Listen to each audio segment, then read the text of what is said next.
السلام علیکم۔ اسم راشد کی ادبی دنیا میں ہم آپ کا استقبال کرتے ہیں۔ پیش خدمت ہے ایک افسانہ۔ افسانے کا عنوان ہے وندے ماترم۔ مصنف ہیں فہیم اختر، لندن۔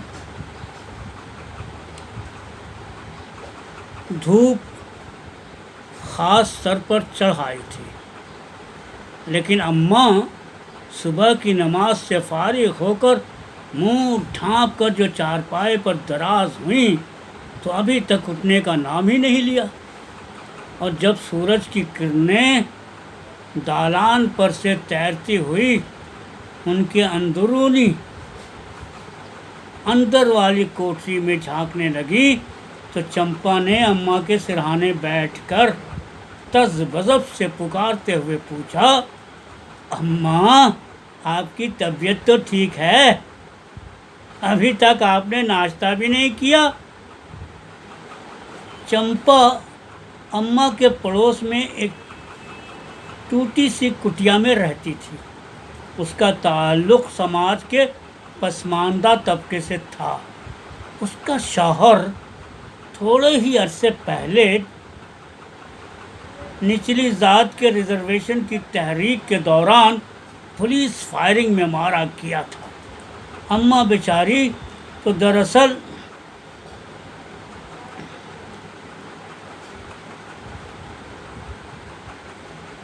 عمدن منہ ڈھانپے کھانے پینے سے بے نیاز و پریشان جانے کب سے کسی گہری سوچ میں غرق تھی۔ نیند تو آج اس کی آنکھوں میں کوسوں تک نہیں تھی۔ چمپا کی تشویشناک آواز سنتے ہی اٹھ بیٹھی۔ میں تو کب سے جاگ رہی ہوں چمپا، آج میرا دل بہت دھڑک رہا ہے اور بے چینی سی ہو رہی ہے۔ ماں، لگتا ہے آج آپ کی طبیعت ٹھیک نہیں ہے، میں آپ کے لیے چائے بنا کر لاتی ہوں۔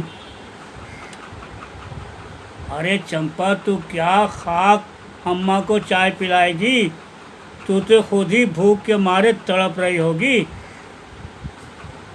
اماں نے چمپا کی ہمدردی پر ڈانٹتے ہوئے کہا۔ اماں کی آواز میں کسی پچھلے صدمے کا شاید کوئی شدید خوف درایا تھا۔ وہ ہذیانی کیفیت میں کھڑی کھڑی دہرانے لگی، خدا جانے کیا ہونے والا ہے، خدا جانے کیا ہونے والا ہے، رحم کر مولا، رحم کر۔ اماں ابھی اسی سوچ میں مبتلا تھی کہ چمپا نے چائے کا پیالہ اماں کے سرہانے والی تپائی پر رکھا اور تسلیاں دینے لگی۔ اماں، کچھ نہیں ہونے والا ہے، اس عمر میں سبوں کو ایسی ہی بے سر پیر کی باتیں پریشان کرنے لگتی ہیں، آپ فکر نہ کریں۔ چمپا کو اماں کی شدت غم کا قطعاً اندازہ نہیں تھا۔ وہ تو یہی سمجھتی تھی کہ عمر کے اتنے سال بیتنے کے بعد بھی اماں ایسی ہی محترق اور باتونی ہے جیسے کہ پہلے تھی۔ اماں چاہے کتنی دیر سے سوتی، مگر گھر کے پچھواڑے واقع لال مسجد سے بانگی کی اذان بلند ہونے سے پہلے ہی اٹھ جاتی، وضو وغیرہ کرتی اور نماز سے فارغ ہو کر اونچی آواز سے سپارہ پڑھتی۔ کچھ دیر گزرنے کے بعد آہستہ آہستہ آوازیں دے کر سارے محلے کو جگا دیتی، باورچی خانے میں داخل ہوتی اور اپنے ہاتھوں سے روغنی روٹی کا آٹا گوندھ کر پیڑے بناتی اور توے پر لگاتی۔ اسی درمیان سل بٹے پر لہسن کی چٹنی پیس کر بناتی۔ جب یہ سب کچھ تیار ہو جاتا تو بڑے مزے سے منہ میں نوالا ڈالتے ہوئے آوازیں دیتی، ارے چمپا کی بچی، کہاں مر گئی؟ آج لگتا ہے تیری قسمت میں میرا ناشتہ نہیں ہے۔ اور جب چمپا نہیں آتی تو اماں ایک آدھ روٹی کھاتی اور اپنے پلو میں ایک دو روٹی باندھ کر غریب اچھوت چمپا کو دے آتی۔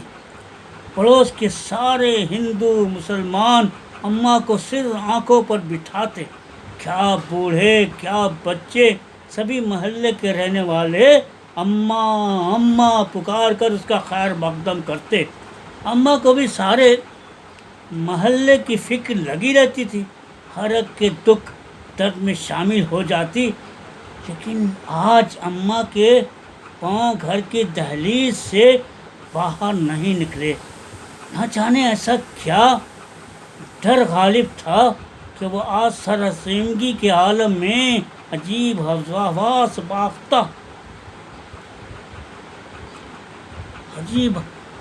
باختہ لگ رہی تھی۔ اللہ خیر کرے کہ مسلسل گردان اس کے ماضی کے کسی اندوہناک تجربے کی صدائے بازکش بن کر سارے گھر کے در و دیوار سے ٹکرا رہی تھی۔ اتوار کا روز تھا، دن کے 2 بج چکے تھے، سڑکوں پر ہو کا عالم تھا، شاید ہی اکا دکا گاڑیاں تیزی سے گزرتی نظر آتی۔ آج وشو ہندو پریشد کا بابری مسجد پر حملہ کرنے کا پلان زیر تکمیل تھا۔ صوبائی حکومت کی انتظامیہ نے شہر کے نکڑ پر پولیس کا پہرہ لگا رکھا تھا۔ مسلح پولیس کی گاڑیاں خاص طور سے شہر کے مخدوش علاقوں میں گشت کر رہی تھیں۔ اماں جہاں رہتی تھی اس کے سامنے والی بڑی سی عمارت کے چوک میں لوگوں کا ایک جم غفیر لگ گیا تھا۔ یہ مبین میاں کا گھر تھا جو ایک ممتاز شہری تھے۔ ایسا لگتا تھا کہ وہ لوگوں کو امن و امان قائم رکھنے کے لیے سمجھا بجھا رہے تھے۔ اس اثنا میں کچھ نوجوان چیختے ہوئے آگے بڑھے، بابری مسجد کو شہید کر دیا، دیکھو دیکھو ان سالے کافروں نے کیا کیا۔ محلے کے اطراف و اکناف کا سارا ماحول مشتعل نعروں سے مکدر ہو گیا۔ لوگ CNN اور BBC کی چینلوں پر بابری مسجد کی عمارت کو اپنی آنکھوں سے شہید ہوتے دیکھ رہے تھے اور غم و غصے کی آگ میں جل رہے تھے۔ اسی دوران قریب کے چند مکانوں سے مشتعل نوجوانوں کا ایک ہجوم ہاتھوں میں کانچ کی بوتلیں اور لاٹھیاں اٹھائے چیختا چلاتا ہوا آیا اور پچھواڑے لال مسجد والی گلی میں غائب ہو گیا۔ اماں ہڑبڑا کر گھر کی چوکھٹ سے باہر نکل آئیں۔ اب کچھ لفنگے نوجوانوں کا ٹولہ ہاتھوں میں تیزاب کی جلتی ہوئی بوتلیں لیے مبین میاں کی عمارت کے چوک میں داخل ہو چکا تھا۔ اماں بدحواسی کے عالم میں دوڑتی ہوئی مبین میاں کے گھر پہنچ گئیں۔ نعروں کے شور اور ہنگامے سے کان پڑی آواز نہیں سنائی دے رہی تھی۔ مبین میاں کے سارے افراد کنبہ ٹیلی ویژن سے چپکے ہوئے تھے۔ اماں نے شور شرابے کے بیچ چیخ کر پوچھا، ارے یہ کیا فلم تماشا دیکھ رہے ہو؟ اماں پر عجیب خوف و دہشت کا عالم طاری تھا۔ بھیڑ میں سے مبین میاں نے اماں کی بات کو سن کر کہا، ارے اماں یہ فلم نہیں، ایک حقیقت ہے، بھیانک حقیقت۔ اماں مبین میاں کی بات سمجھنے سے قاصر تھی۔ ہاں ہاں اماں، کچھ اسلام دشمنوں نے بابری مسجد کو شہید کر دیا۔ اماں یہ سن کر خوف سے کانپنے لگ گئی اور زور زور سے چیخنا شروع کر دیا، تو کیا پھر پھر خون خرابہ ہوگا، پھر ہم پر کوئی قیامت ٹوٹے گی۔ رحم کر میرے مولا، رحم کر۔ ارے کم بختو، یہ کیا کر رہے ہو؟ اللہ ان دشمنوں کو غارت کرے۔ باہر کے شور و غل میں اماں کی درد بھری آواز کون سنتا؟ ہر طرف انتقام کی آگ تیزی سے پھیلنے لگی۔ پاس کے دال پاڑا سے ایک گیروے کپڑے پہنے، ترشیل لیے، وندے ماترم کا نعرہ بلند کرتے ہوئے کچھ لوگوں کا ایک گروہ آگے بڑھنے لگا۔ کچھ ہی دیر بعد سارا ماحول نفرت کے شعلوں کی لپیٹ میں تھا۔ ہر جانب ایک کوہرام برپا تھا۔ اماں نے پاگلوں کی طرح زور زور سے چلانا شروع کر دیا، ارے خدا، ان ظالموں کو کوئی چپ کرائے، خدا کے واسطے وندے ماترم کا نام مت لو، ارے کوئی تو انہیں چپ کرائے۔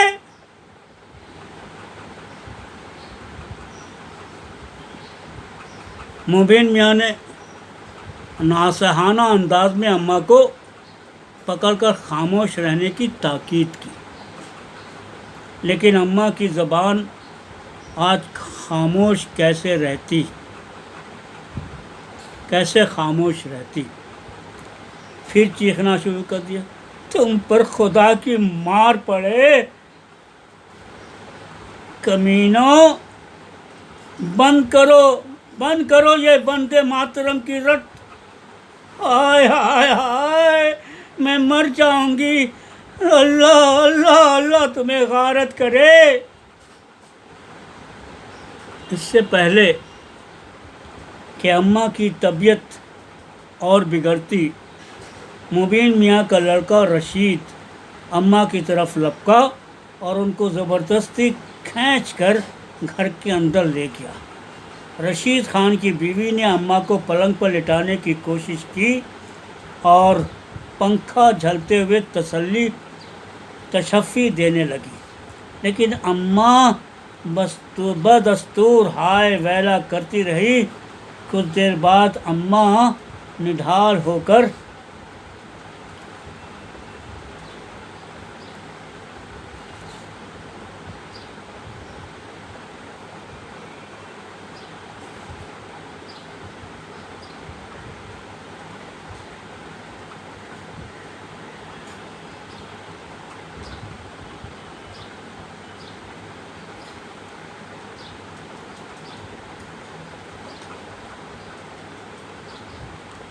مبین میاں نے اماں کی بات کو سن کر کہا، ارے اماں،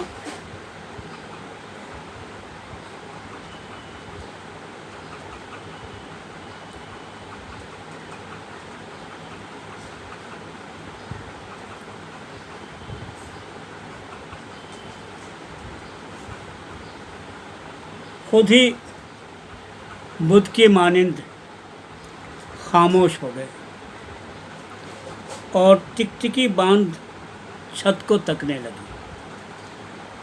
اس کی آنکھوں میں جیسے کسی غیر متوقع خوف کا احساس منجمد ہو گیا ہو۔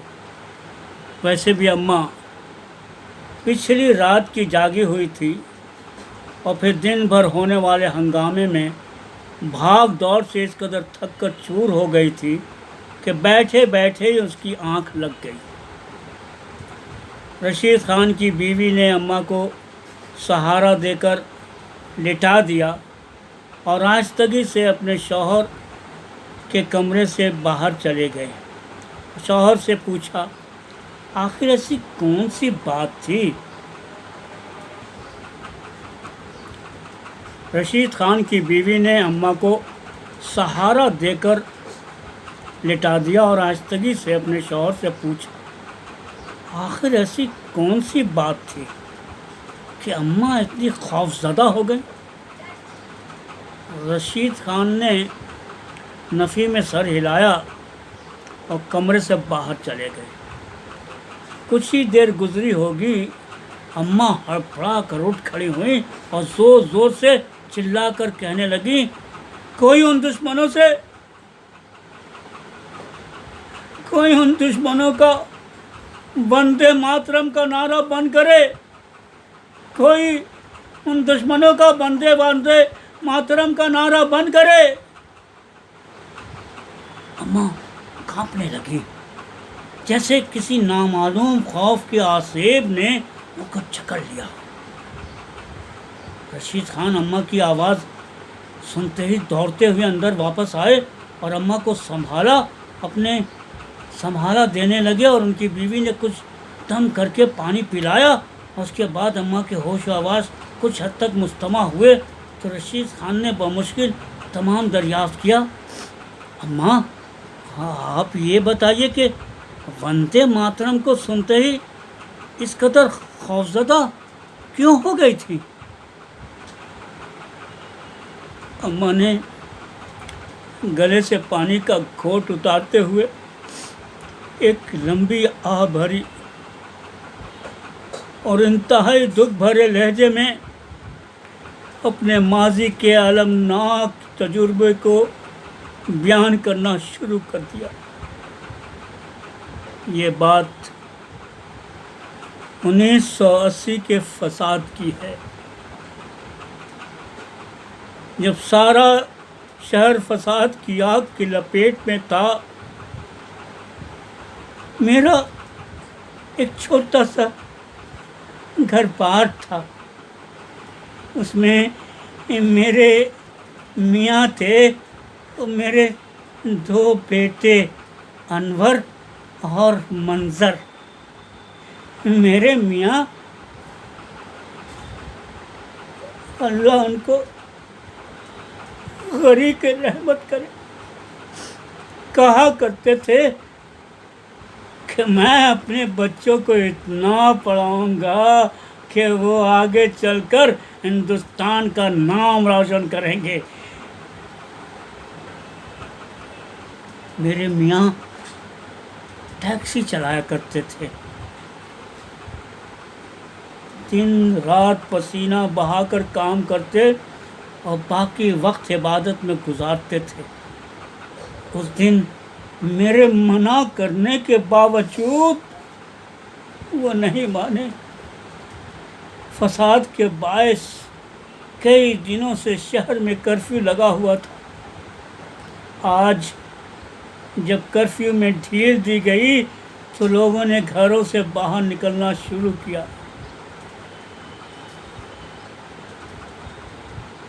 لیکن شہر میں افواہوں کا سلسلہ برابر گرم تھا۔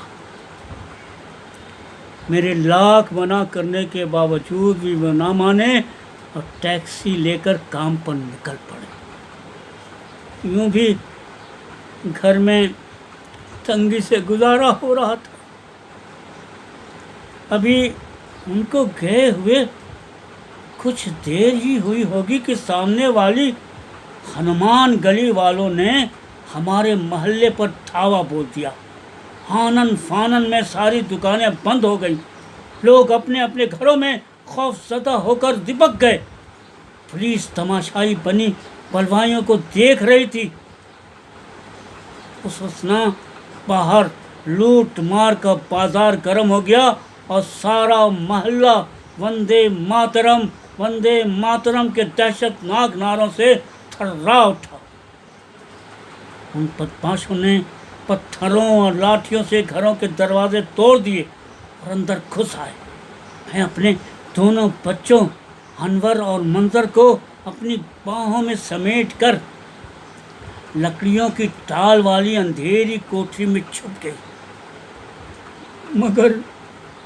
مگر بلوائیوں نے ہمیں ڈھونڈ نکالا اور وندے ماترم کا نعرہ لگاتے ہوئے میری آنکھوں کے سامنے میرے دونوں معصوم بچوں کو ذبح کر دیا۔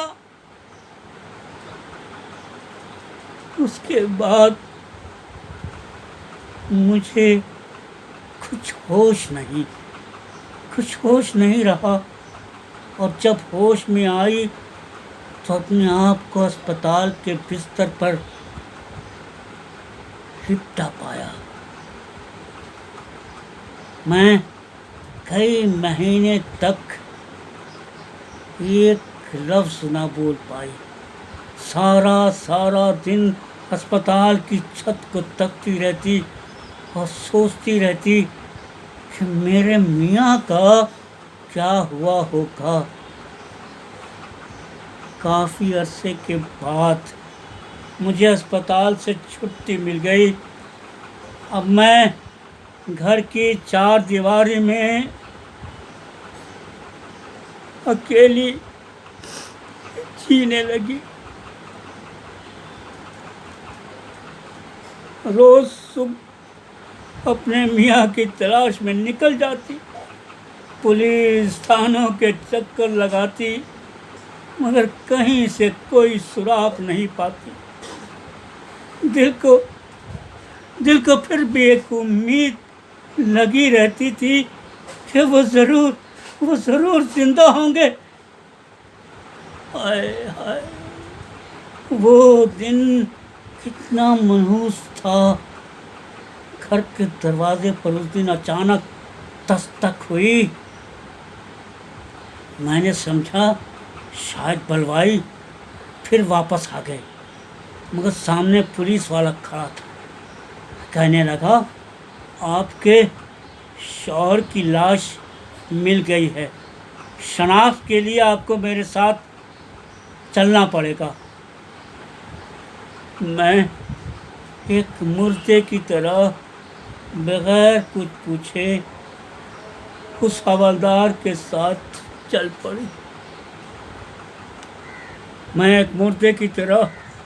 بغیر کچھ پوچھے اس حوالدار کے ساتھ چل پڑی۔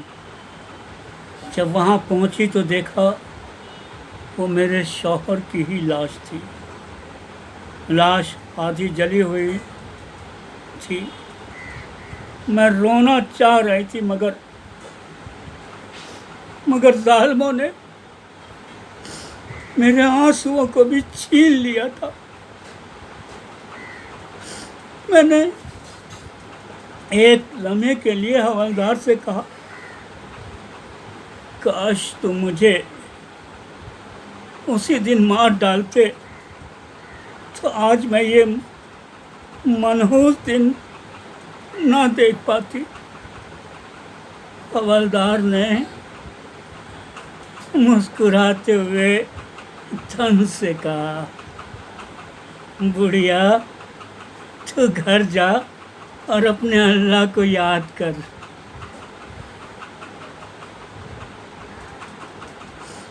اماں زاروں قطار رو رہی تھی اور کہنے لگی، اب جب بھی میں وندے ماترم کا شور سنتی ہوں بیٹا تو میری آنکھوں کے سامنے وہی ہولناک منظر گھومنے لگتا۔ پھر انسانوں کی شکلیں خون خوار جنگلی جانوروں کے بھیس میں میرے گھر میں وندے ماترم کا منتر کا شور مچاتی نظر آنے لگتی ہے۔ میرے گھر میں وندے ماترم کے منتر کا شور مچاتی نظر آنے لگتی ہے۔ ابھی آپ اسم راشد کی ادبی دنیا میں ایک افسانہ سن رہے تھے جس کا عنوان تھا وندے ماترم، اور جس کے خالق تھے یعنی کہ افسانہ نگار تھے جناب فہیم اختر لندن۔ میں بشکریہ ڈاکٹر ولا جمال الاصیلی کے میں نے یہ افسانہ آپ کے سامنے پڑھا ہے، کیونکہ ان کے ذریعہ مجھے آج ہی یہ فیس بک پر نصیب ہوا۔ میں نے سوچا کہ پڑھا جائے۔ اگر آپ کو اچھا لگے تو ضرور کمنٹ کریے گا اور لائک بھی کیجیے گا اور شیئر بھی کیجیے گا۔ فہیم اختر کو تو مبارکباد دیں گے ہی، چونکہ بہت ہی خوبصورت افسانہ انہوں نے لکھا ہے، لیکن ساتھ ہی ساتھ ڈاکٹر ولا جمال اصیلی کا بھی شکریہ ادا کیجیے گا کہ جنہوں نے اس افسانے کو فیس بک پر ڈالا ہے. آپ ضرور پڑھ رہے ہوں گے، آپ کی نظروں سے گزرا ہوگا. تو دوستو تب تک کے لیے اجازت دیجیے، پھر ملیں گے. اللہ حافظ.